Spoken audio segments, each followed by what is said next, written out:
Hoje a gente vai falar de um assunto que tem me rondado. Então, muitas pessoas começam a falar desse assunto, ele começa a aparecer muito na minha vida, eu vejo uma certa sincronicidade, então eu vejo a necessidade de falar sobre ele.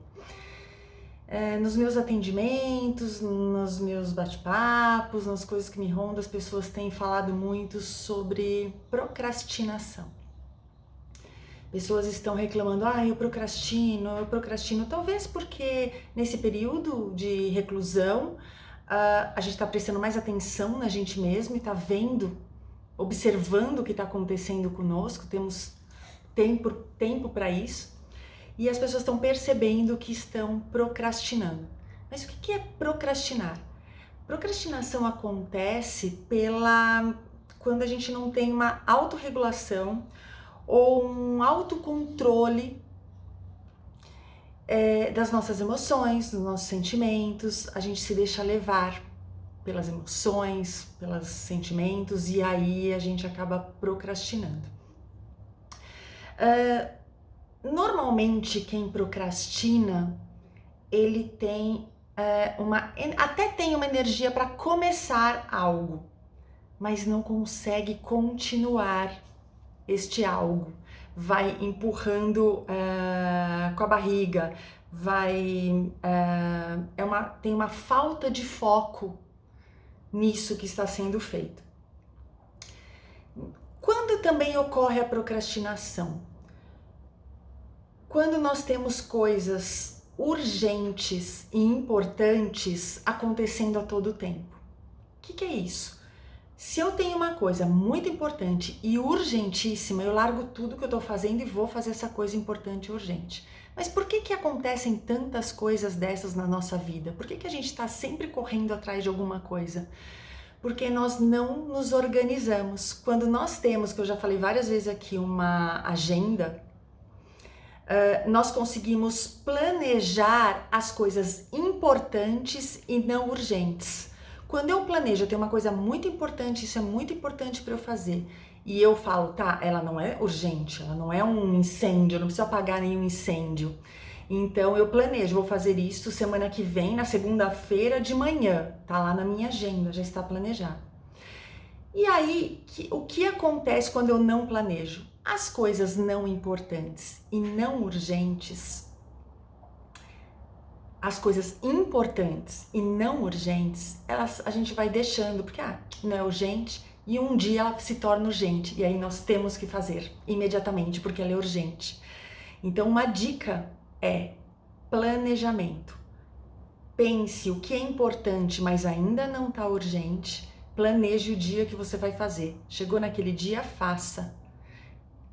Vai diminuir muito as coisas urgentes na sua vida. E aí você vai conseguir executar o que você planejou, executar o que você precisa executar e não vai ter mais esse sentimento de procrastinação. Normalmente nós procrastinamos o que não é prazeroso, o que não vai trazer um resultado visível, o que não faz muita diferença, até precisa ser feito, mas não vai fazer diferença na minha vida. Até uma forma meio inteligente, né, da nossa mente agir aí, né? Para que você vai fazer isso se isso não vai te trazer nenhum benefício aparente, né? Mas tem coisas que precisam ser feitas. Então a gente acaba procrastinando isso.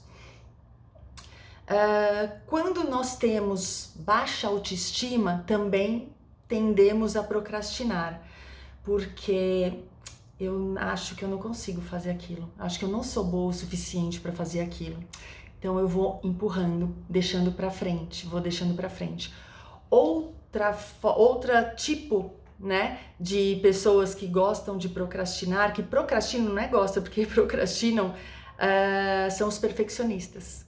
Perfeccionistas também procrastinam, porque nunca tá bom o suficiente, sempre preciso mais, sempre falta alguma coisa, então eu vou deixando pra frente, porque eu preciso estudar melhor isso, não posso fazer isso agora porque falta informação, e nós vamos levando pra frente.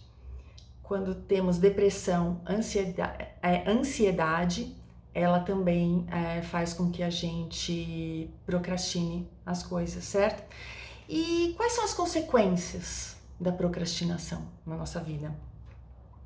Tem uma sensação de insatisfação, frustração por não estar fazendo, aumenta a nossa ansiedade e uma coisa bem importante, aumenta a nossa percepção de improdutividade. Eu começo a perceber o quão improdutível sou.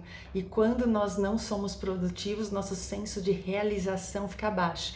E um dos pilares para florescimento, para bem-estar, para satisfação com a vida é realização, é sentir-se realizado, realizando coisas. Então vamos lá. Tarefas chatas podem ser motivos de procrastinação, depressão, ansiedade, como eu já falei aqui. Um dado muito interessante é que 95% das pessoas do mundo procrastinam em algo. Não tô falando procrastinar em tudo, tá? Em algo. Mas 20% procrastinam em quase tudo de forma habitual. É bastante gente, né? É bastante gente. E existem os procrastinadores ativos e os passivos. Como que é isso? Sabe qual é o procrastinador ativo?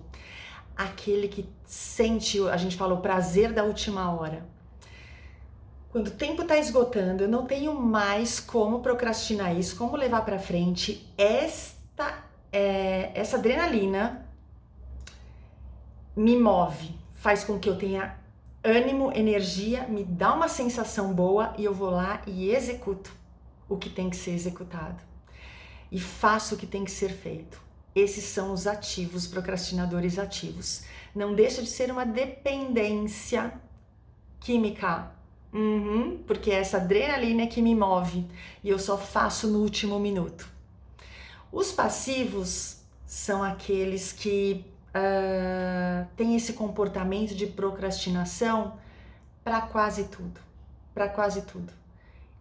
Este não é o saudável, porque esses sentimentos de improdutividade, esse sentimento baixa autoestima, isso não é interessante. Para corrigir isso, ou para primeiro é tentar identificar como que você age. Se você é um procrastinador, ativo, passivo, né? Primeiro é identificar isso.